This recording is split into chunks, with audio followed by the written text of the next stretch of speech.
hard to look back at the pictures now to see just how bad she was.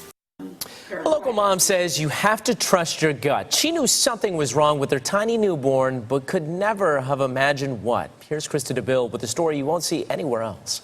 That mom says her baby Whitney was sick with what seemed like a cold within days of delivery, and then another cold, all before 10 days old.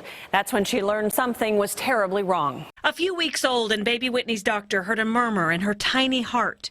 A series of tests scheduled took most of the day, and then They told us that day that she had to have open heart surgery, and the doctor said she never tells anybody that day. Usually too much for new parents to take in one day, but there wasn't time for Whitney. She had 2 holes in her heart needing fixed as soon as possible, but she'd have to gain weight, and she'd have to stay healthy. Easier said than done. Very tiny at that point. She was continuing to gain in length, but not in weight. And it's hard to look back at the pictures now to see just how bad she was. It took more than 2 grueling months to gain the needed weight and be healthy enough for surgery. Whitney's parents, Brandon and Jennifer, took turns. There were feeding tubes, sleepless nights, tears, and bad days. Still throwing up, still screaming, couldn't sleep through the night, couldn't lay down. You couldn't sit down with her. She had to constantly be moving.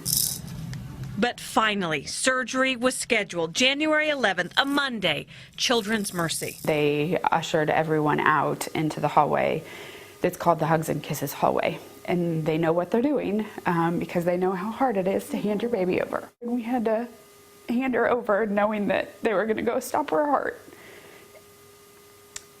And that might be the last time that we see her. There were complications. Hey, babes. But things are better now.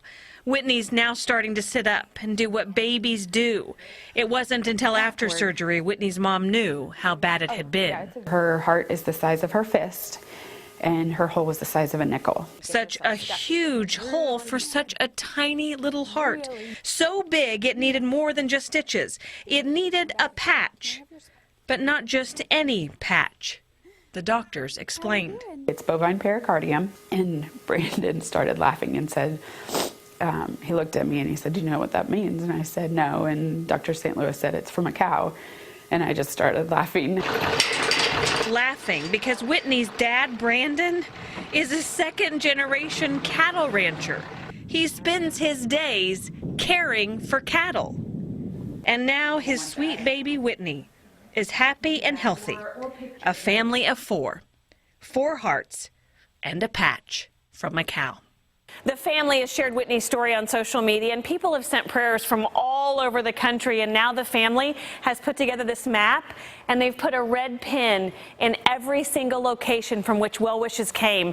They were from all over the country. There was one from Germany, one from Honolulu, and then in the metro. Look how many pins are all squished into the metro, and there were more prayers than that. Those are the only pins they had room for. And Whitney's mom says, as parents, we have to be persistent. She knew in her heart something was wrong, and she was right. Krista DeBille, 41 Action News.